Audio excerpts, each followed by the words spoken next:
రెడ్డి గారు, రామప్రసాద్ రెడ్డి గారు, తర్వాత జిల్లా అధ్యక్షుడు జగన్మోహన్ రావు గారు, మన వీరాంజనేయ గారు, ఆప్కాప్ చైర్మన్ గారు, నాగేశ్వరరావు యాదవ్ గారు, తర్వాత రూపానంద రెడ్డి గారు, వంశల బాబు, తర్వాత జయచంద్రారెడ్డి, మిగతా ఇన్ఛార్జీలు దౌలత్నాథ్ రెడ్డి, ఎక్స్ఎమ్మెల్యే, మిగతా కార్పొరేషన్ చైర్మన్లు అందరూ ఇక్కడ ఎవరైతే వచ్చారో ఈ కార్యక్రమం కోసం అందరికీ పేరు పేరున నమస్కరించుకుంటున్నాం.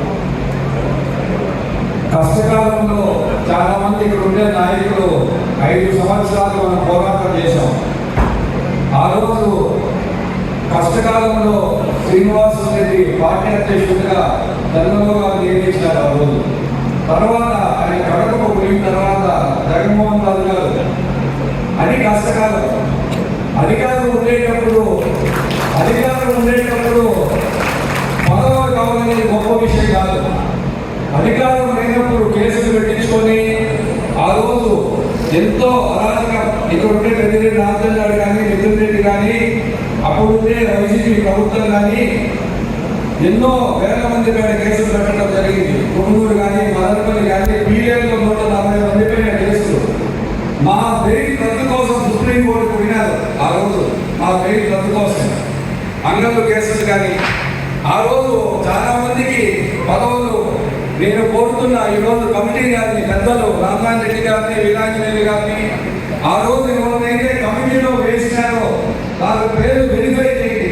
వాళ్ళు మన పార్టీలో ఉన్నారా, మన పార్టీలో ఉంటే దయచేసి వీలైతే అందరినీ కంటిన్యూ చేయండి. ఎందుకంటే కష్టకాలంలో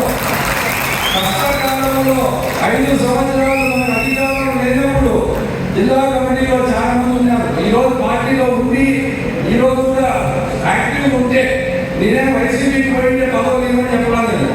ఇప్పుడు కూడా వైసీపీ పార్టీలో ఉంటే ఏదంటారా, తెలుగుదేశం పార్టీలో ఉంటే ఏ నియోజకవర్గం క్లియర్ కావచ్చు, ఏ కాన్స్టిట్యూన్స్ అయినా కూడా మనకు మొన్న ఎలక్షన్లో చేసిందే వీలైనంత వరకు అట్లా అవడం వదలకూడదు. ఆ రోజు మన అవసరానికి వాడుకోని కార్యక్రమంలో ఈరోజు అధికారం వచ్చిన తర్వాత వదిలేయకూడదు. అది నా కోరిక.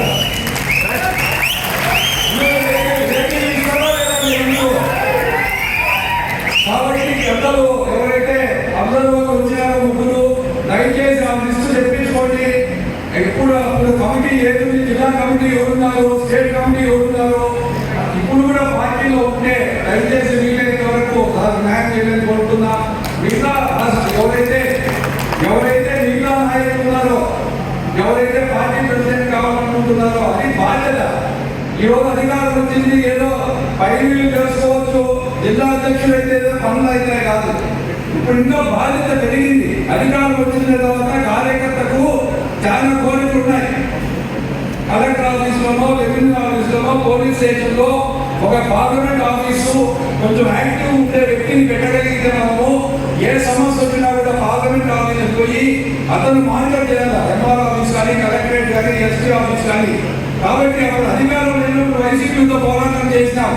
ఇప్పుడు పన్ను కావాలంటే కూడా మనము ఆఫీసుల దగ్గరికి పోయి మనం పనులు చేసుకోవాల్సిన అవసరం ఉంది. మన ప్రభుత్వంలో కార్యకర్తలు ఏమైపోయినారంటే మనకు పన్ను కావడం లేదు, రెవెన్యూ ఆఫీస్లో పని కావడం లేదు, అక్కడ పని కావడం లేదు, ఇక్కడ పని కావడం అని చెప్పి కొంచెం అసంతృప్తి ఉంది కార్యకర్తలు అందరిలో. కాబట్టి ఎవరైతే జిల్లా అధ్యక్షుడు, ఎవరైతే చంద్రబాబు నాయుడు గారు, లోకేష్ గారు నిర్ణయిస్తారో మంచి వ్యక్తిని పెట్టుకొని అతను ప్రజలకు అందుబాటులో ఉండి పార్లమెంట్ ఆఫీస్లో కనీసం వారానికి 2-3 రోజులు అక్కడ ఉండేట మనం అట్లా వ్యక్తిని పెట్టాలని కోరుకుంటూ సెలవు తీసుకుంటున్నారు.